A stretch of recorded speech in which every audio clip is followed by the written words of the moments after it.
आज भारतीय जनता पार्टी तार जन आशीर्वाद जो पदयात्रा जन पदयात्रा जब आरंभ करता नुआ शासन रु आरंभ करता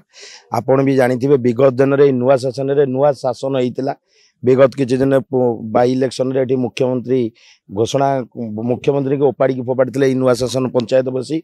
जहाँफल कि पिपिली डेलांगे नुआ सूर्य उदय होता आउ शेष में कहि पिपिली डेलांगर सबू मातृशक्ति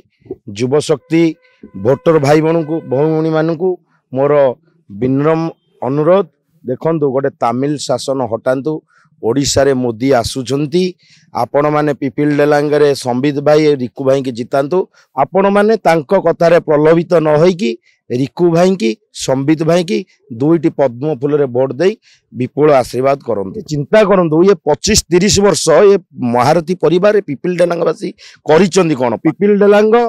बासी केबे स्वाभिमानी से केबे बर्दाश्त करंतनी ये 70,000 भोट सदाबेल पे विरोध दल सहित जड़ित होइके अछि 76,000 भोट बाई इलेक्शन रे आश्रित पटनायक पाइतिले निश्चित एटा सेटा लक्ष्य को छुंची आपण देखंतु जून 4 तारिख दिन फलाफल कोन होउची एटा ए नुआ शासन रे आरंभ होइतला आज नुआ शासन रे